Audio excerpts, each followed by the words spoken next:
1. 중국 시장의 함정. 1. 세계 투자 트렌드가 한국으로 옮겨가고 있다. 3. 한국의 기술은 미래의 기술입니다. 감사합니다. 중국이 최근 급격한 성장을 하며 숨겨왔던 본색을 드러내고 있습니다. 최근 1인당 GDP, 국민소득이 1만 달러를 돌파해 중진국 반열에 진입하고 있는 중국은 자국에 투자한 해외 기업들의 기술력과 경영 노하우를 이용하여 자국 산업 발전에 적용해왔습니다. 중국 정부는 1980년대부터 개혁 개방을 시작한 이후 자국 산업을 보호하겠다는 목적으로 외국 기업들이 중국 시장에 진출하는 경우엔 중국의 현지 기업들과 합작해 지분을 공유해야지만 사업 활동에 허가를 내주는 등 불공정한 조건을 내걸었습니다.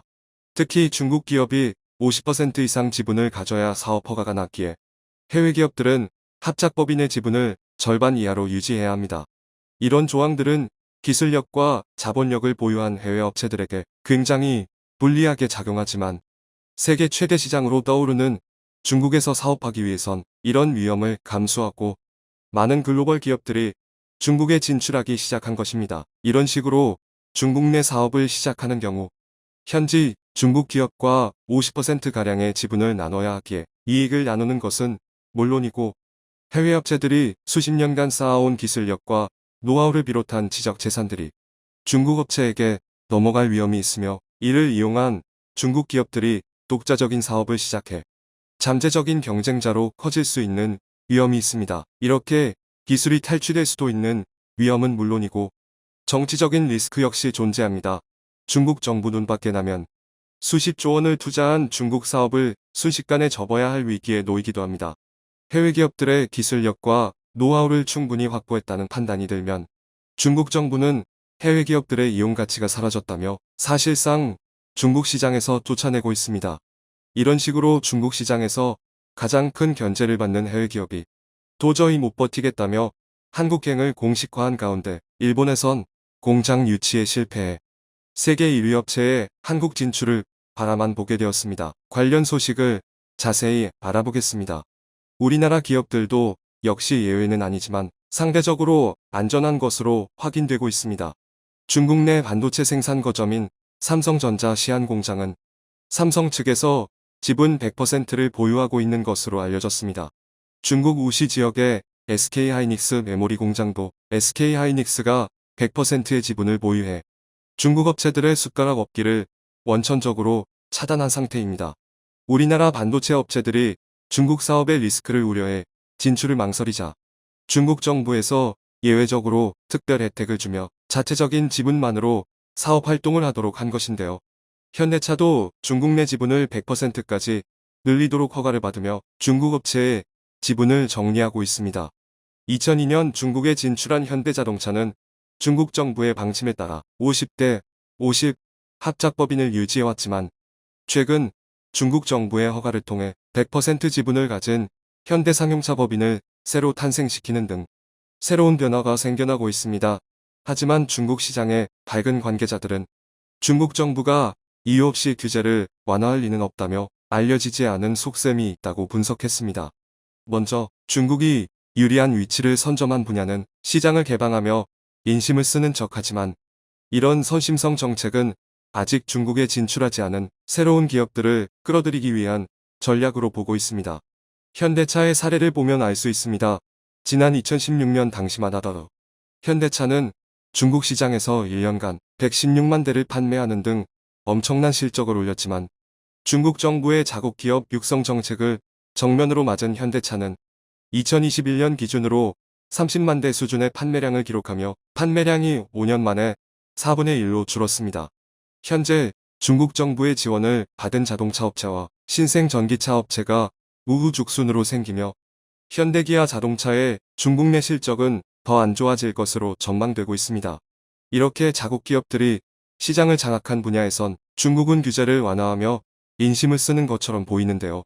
여기에 새로운 타겟이 된 기업이 있습니다. 현재까지 가장 우수한 자율주행 기술력을 기반으로 전 세계 전기차 시장을 선도하고 있는 미국 기업 테슬라입니다. 중국 기업의 전기차 역량이 부족하던 시절 중국 당국은 테슬라를 유치하기 위해 삼성전자나 SK하이닉스에게 제공되었던 혜택과 비슷한 100% 지분 보유를 허용했으며 중국에서 생산된 전기차에 대해 10%의 소비세를 면제해주는 등 혜택을 주었습니다. 하지만 중국의 전기차 기업들이 우후죽순 생기고 자리를 잡기 시작하자 테슬라를 내치기 위한 작업에 돌입하고 있습니다. 오토파일럿 자율주행 기능에 특화된 테슬라 차량은 8개의 카메라를 이용해 360도를 관찰할 수 있고, 이렇게 수집된 데이터는 테슬라 본사로 전송돼 더 높은 수준의 자율주행 기술을 개발하는데 활용되는 더, 이런 식으로 테슬라 차량이 중국의 정보를 빼간다며 중국 당국의 행정명령으로 일부 지역에서 테슬라의 통행이 제한되고 있습니다.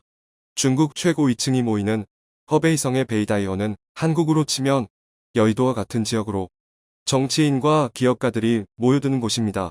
중국 당국은 해당 지역에 테슬라 차량이 들어오게 되면 고위급 인물과 관련된 정보가 유출될 수 있다며 진입을 통제하고 있습니다.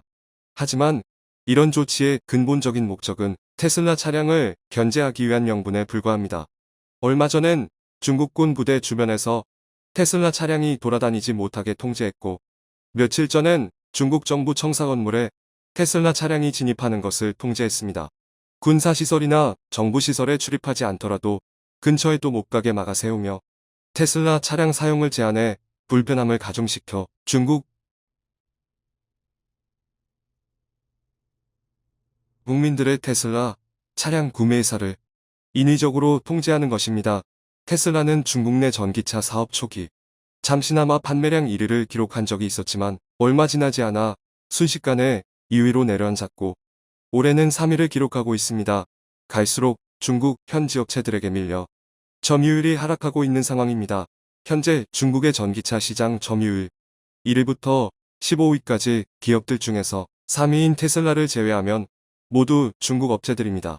처음엔 중국 시장의 거대함에 속아 진출하지만 막상 진출하고 나면 중국 정부의 자국 기업 육성 정책에 기술과 자본 모든 것을 이용당하고 결국 중국 사업을 철수하는 구조로 변하는 게 모든 글로벌 기업들이 한 번씩 겪는 일입니다. 여기에 수개월간 지속된 상하이 봉쇄를 통해 상하이 공장 생산에 직격탄을 맞은 테슬라는 중국 시장의 한계를 정면으로 체감해 사실상 철수 작업에 준하는 대책 마련에 나서고 있다고 밝힌 가운데 그 대안으로 한국 공장이 1순위로 검토되고 있다며 업계 관계자들은 전하고 있습니다. 상하이 봉쇄가 시작되며 중국에서 제대로 된 생산이 불가능해지자 테슬라 최고 경영자 일론 머스크는 중국 이외의 아시아 국가에 공장을 세울 수 있다고 언급했습니다. 이 발언은 사실상 한국을 겨냥한 발언으로 보는 이유가 있습니다. 첫 번째로 한국은 아시아 최고의 전기차 생산 허브입니다. 중국의 전기차 업체들은 생산량만으로는 세계 1위를 차지했지만 기술력과 특허 문제로 인해 세계 시장 진출이 사실상 막혀 있어 글로벌 자동차 통계에서도 중국 시장은 따로 분류하고 있습니다. 한국 현대기아의 전기차는 미국 시장에서 점유율 2위를 기록 중이며 유럽 시장에서 점유율 3위를 기록 중입니다. 특히 유럽 시장의 경우 앞에 1위 기업은 소형 전기차만으로 점유율을 올렸기에 사실상 한국이 2위나 마찬가지라고 보는 시각입니다. 게다가 한국 내부엔 세계 최대 반도체 공장과 전기차용 배터리 공장이 자리 잡고 있습니다. 온갖 첨단 전자장비로 무장한 전기차의 생산기지로 한국만큼 적합한 곳이 없다는 상황입니다. 하지만 일본은 후보에도 들지 못하고 있습니다. 일본은 내연기관 차량에선 좋은 실적을 내고 있지만 전기차 사업에서는 점유율을 1%도 갖추지 못해 머지않은 미래 전기차 산업이 주류가 될 경우 일본의 자동차 제조업은 반도체 산업을 따라서 역사 속으로 사라지게 될 것이란 전망이 나오고 있습니다. 게다가 몇 년 전까지 점유율 1위를 하던 일본의 배터리 산업도 한국의 공격적인 배터리 투자에 밀려 1위 자리를 내주게 되었습니다.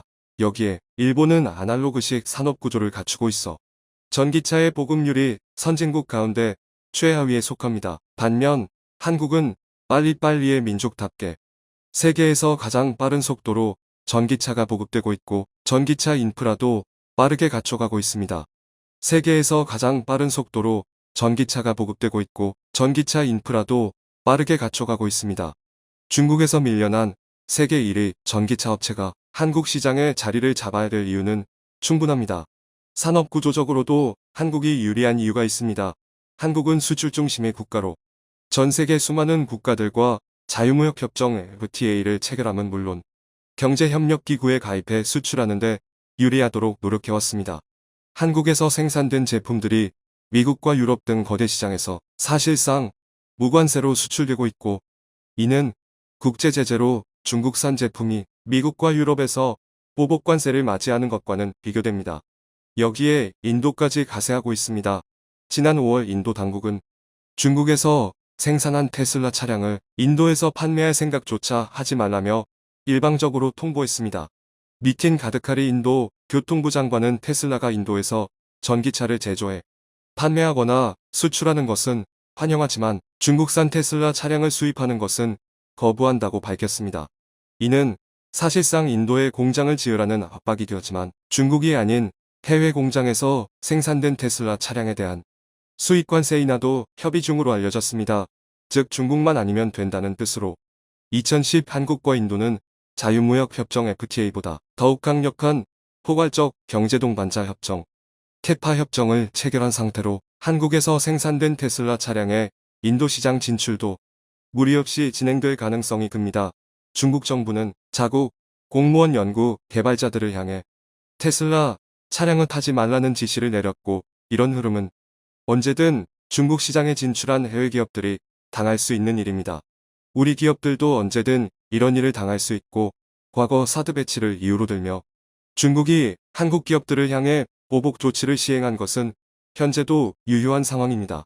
글로벌 기업들이 중국의 진출에 성공을 거둔 사례는 사실상 전무하며, 이는 중국 내 전기차 점유율 1부터 15위까지 테슬라를 제외하고 전부 중국의 기업이라는 점이 중국 시장의 불합리함을 잘 설명해주는 사례입니다. 이번 소식에 시청자 여러분들은 어떻게 생각하시나요?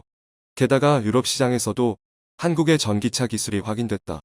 영국, 프랑스, 독일을 비롯한 유럽의 주요 국가들이 빠르면 2030년 늦으면 2035년부터 유럽 내 내연기관 자동차 판매를 금지한다는 발표가 있었습니다.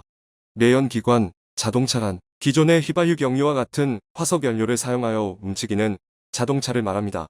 최근 유럽은 갈수록 나빠지는 대기오염의 원인으로 내연기관 자동차들을 지목했는데요. 그 결과 독일과 네덜란드는 2030년부터, 영국은 2035년부터 일반 자동차 판매가 금지되며 프랑스와 스페인은 2040년부터 금지한다고 합니다. 이런 세계적인 움직임으로 인해 글로벌 자동차 제조업체들은 전기차 시대를 맞아 빠르게 움직이고 있습니다. 현재 전기차 업계에서 가장 많이 언급되는 업체는 미국의 테슬라입니다.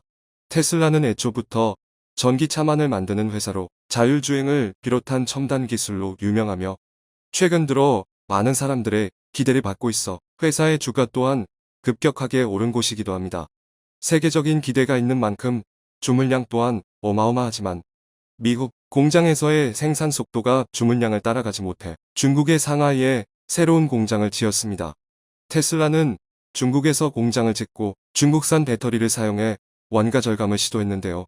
중국에서 생산하는 테슬라는 고급형 모델에 사용되는 한국산 니켈 코발트 배터리가 아닌 저가형 리튬인 산철 배터리가 탑재되었는데, 해당 배터리는 중국의 배터리 업체 캐틀에서 만듭니다. 저가형 중국산 배터리를 사용했지만 전기차의 주행거리는 이전과 동일하다는 발표를 하며 중국산 배터리는 활용도가 높다, 앞으로 발전이 기대된다는 발언을 했습니다. 이어서 중국 현지에서 차량 가격을 10%를 낮추며 중국산 배터리로 이뤄낸 원가 절감으로 중국에서 많은 판매량을 확보하게 되었습니다. 하지만 우리의 기대를 저버리지 않고 중국산 배터리는 제 역할을 해주었는데요. 최근 날이 추워지면서 중국산 테슬라의 성능 저하가 두드러지게 나타나고 있습니다. 배터리는 온도에 민감한 부품으로 추운 겨울이 찾아오면 기본적으로 성능이 저하됩니다. 하지만 배터리의 품질에 따라서 성능이 크게 떨어지는 것이 있고 거의 떨어지지 않는 제품이 있습니다. 현재 중국에서 문제가 되는 테슬라는 중국산 배터리를 장착한 저가형 모델이고 한국산 LG화학 배터리를 장착한 고급형 모델은 추운 겨울임에도 성능 저하가 거의 없다고 합니다. 중국 캐틀의 배터리를 장착한 테슬라는 공식 주행거리는 468km이지만 추운 겨울인 현재 실제 주행거리는 241km에 불과하다는 보도가 나왔습니다. 한국산 배터리를 장착한 모델은 겨울철에도 420km 주행할 수 있는데 이에 너무 적은 주행거리입니다. 하지만 겨울철 주행거리 문제는 중국에서 그치지 않고 유럽을 비롯한 해외에서도 유명해졌는데요.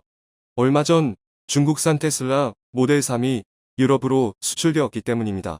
지금까지 중국에서 생산한 테슬라는 중국에서만 판매해오고 있었지만 중국산 부품을 사용하며 낮아진 원가로 경쟁력을 높여 수출을 추진했던 것입니다.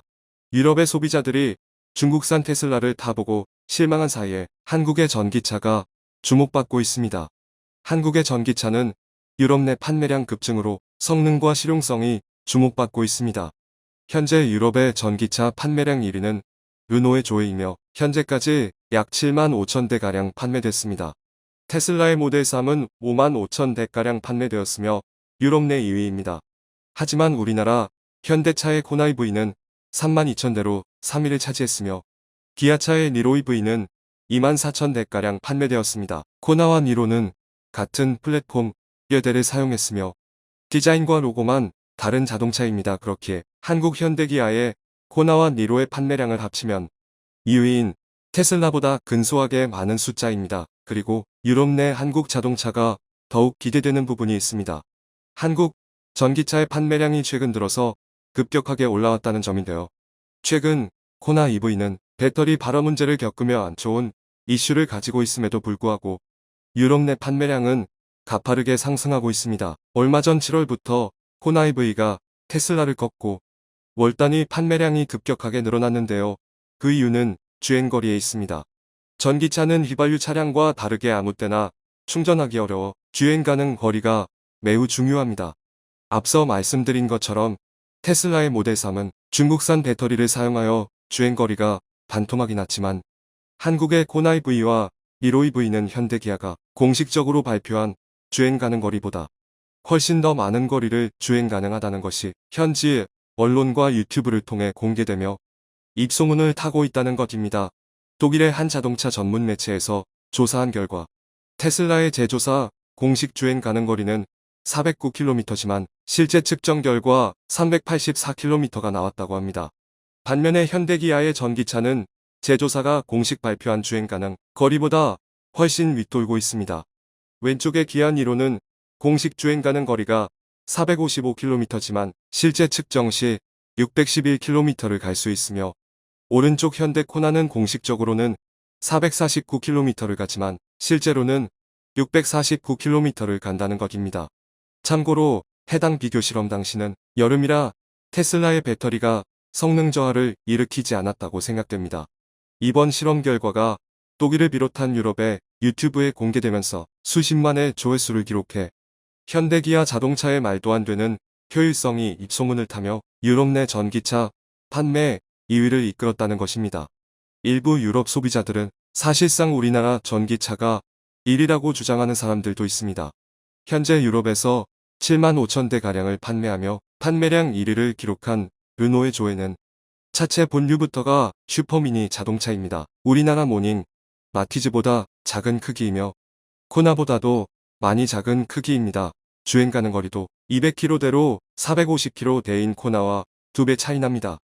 이렇게 차이 나는 수준인데 같은 전기 자동차로 묶여 경쟁 상대가 되는 게 맞지 않다는 것입니다. 사실상 소형 SUV에선 한국의 전기차가 유럽 내 1위라고 보는 게 현실적으로 맞다는 주장입니다. 뿐만 아니라 현대의 코나는 유럽 내 가장 공실력 있는 자동차 평가 기관에서 친환경 차량 테스트 넷 테스트에서 별 5개 최고 점수를 기록했습니다. 여기엔 르노 조에도 있지만 토요타의 CHR 차량은 별 3개 반을 기록하며 저조한 성과를 냈습니다. 해당 기관에서 높은 점수를 받으면 유럽 내 일부 지역에서 전기차 판매 보조금을 추가적으로 받을 수 있는 것으로 알려져 있습니다. 그만큼 친환경적인 차량이니 유럽연합이 적극 지원한다는 의미인 것입니다. 우리나라 자동차 업체는 여기서 만족하지 않고 앞으로 2030년 후에 내연기관 자동차들이 모두 판매 금지를 당한 이후를 생각하며 차근차근 계획을 세우고 있습니다. 현재도 가장 큰 전기차 시장인 유럽에서 사실상 1, 2위를 다투고 있지만 연구개발을 소홀히 하지 않고 전기차 전용 플랫폼인 EGMP를 개발하여 최초 공개했습니다. EGMP는 전기차 전용 플랫폼입니다. 플랫폼은 쉽게 뼈대라고 생각하시면 편합니다. 앞서 말한 코나와 니로는 같은 플랫폼을 공유하지만 해당 플랫폼은 전기차 전용이 아니라 기존의 내연기관에서 사용하던 플랫폼으로 전기차에 최적화되어 있지 않습니다. 전기차에는 필요 없는 엔진과 불필요한 연료 계통을 과감하게 없애고 최적의 무게 분배를 갖춘 설계로 전기차만의 전용 플랫폼을 개발해낸 것입니다. 현대의 공식적인 발표로 1회 충전당 500km 이상 주행 가능하다고 하며 800V 급속 충전을 지원해 20분 이내에 80% 이상 충전이 가능하다고 합니다. 일반적인 발표라면 제조사의 공식 발표보다 실제 사용 시 성능이 떨어지는 경우가 많지만 우리나라 자동차는 다릅니다. 최근에 나온 내연기관 자동차들도 일반적인 주행 환경에서 공인연비보다 훨씬 높은 연비를 내주고 있으며 아까 독일 자동차 매체에서 보여준 실험처럼 전기차의 경우도 제조사가 발표한 공식적인 주행 거리보다 월등히 많은 거리를 갈 수 있습니다. 한마디로 이전 세대보다 훨씬 진보된 전기차를 생산해낼 수 있다는 것입니다. 한국의 자동차 산업은 미국과 유럽, 일본에 비해 출발이 늦었지만 세계에서 가장 빠르게 성장했습니다. 그리고 지금까지는 화석 연료를 사용하는 내연기관에서 경쟁을 해왔지만 이제부터는 친환경 차량입니다. 현대 기아차는 전기차 분야에서도 우수한 성과를 내고 있지만 더 놀라운 부분이 있습니다. 수소전기차, 흔히 수소차라 불리는 분야입니다. 우리나라 자동차 업체의 수소 기술력은 세계 1위로 현재 어디에도 경쟁 상대가 없는 상황입니다. 현대차는 세계 최초로 수소 트럭을 상용화시키며 친환경 트럭의 시작을 알렸습니다. 전문가들은 미래의 승용차는 전기차가 될 것이며 미래의 화물차는 수소차가 될 것이라고 말합니다. 화물용 차량은 하루에 주행하는 거리가 매우 많고 자동차가 멈춰있는 시간이 별로 없기에 충전 시간이 오래 걸리는 전기차 시스템으로는 효율적인 화물 운반이 불가능하다는 전망입니다. 반면에 수소를 충전하게 되면 단 5분 만에 100% 충전이 가능하며 기존 화물차의 가장 큰 단점인 매연 배출에서 자유롭습니다. 우리나라가 개발하고 상용화한 수소 트럭은 주행하면서 단 1g의 오염물질도 내뿜지 않습니다. 유일하게 밖으로 배출하는 것이 있는데 그것은 순수한 물입니다. 오염된 물도 아니고 완벽하게 순수한 물이라 그대로 마셔도 되는 수준이라고 합니다. 2030년부터 유럽을 비롯한 세계 각지에서 내연기관 자동차 판매가 제한됩니다. 마찬가지로 매연을 내뿜는 트럭을 비롯한 화물차들도 운행이 제한될 예정입니다. 현재 수소 트럭을 만들 수 있는 기업은 우리나라 현대차밖에 없는데 우리나라가 세계 친환경 트럭 시장을 장악하게 되면 수백조 원의 시장을 창출해내는 것이며 관련된 수십만 개의 일자리 또한 같이 따라올 것입니다. 이런 기대에 부응이라도 하듯 현대차의 정의선 부회장은 앞으로 5년간 60조 원을 쏟아부어 미래차 연구개발에 힘쓰겠다고 했습니다. 해당 투자 금액은 세계 최고 수준의 금액으로서 투자한 기술은 곧이어 미래 먹거리로 돌아올 것입니다. 해당 투자 금액은 세계 최고 수준의 금액으로서 투자한 기술은 곧이어 미래 먹거리로 돌아올 것입니다. 얼마 전에는 코나 배터리가 발화하는 문제가 있었습니다. 물론 제조사에서 리콜이나 업그레이드 등 관련 사항을 해결해 나가고 있습니다. 품질 보증에 더욱 힘써서 앞으로 더 완벽에 가까운 자동차들을 만들어 내기를 바랍니다. 최근 들어 원가를 아끼겠다고 한국산 배터리를 제쳐두고 중국 업체의 배터리를 사용해 주행거리가 반토막이 난 테슬라가 주춤하던 사이 유럽 내에서 월등한 주행거리로 입소문을 타며 우리 자동차 업체들이 유럽 시장 2위를 차지하게 된 상황에 여러분들의 생각은 어떠신가요? 참고로 일본의 전기차들은 순위권에도 없다고 합니다. 세계가 친환경 자동차를 권장하며 우리나라를 포함하여 내연기관 차량을 퇴출시키고 있는 상황인데 일본에서는 세계적인 흐름과 상관없이 내연기관 자동차들을 유지하겠다고 합니다. 현재 내연기관 차량 판매량 1위인 일본 업체들의 몇 년 뒤에 미래가 궁금해지는 상황입니다.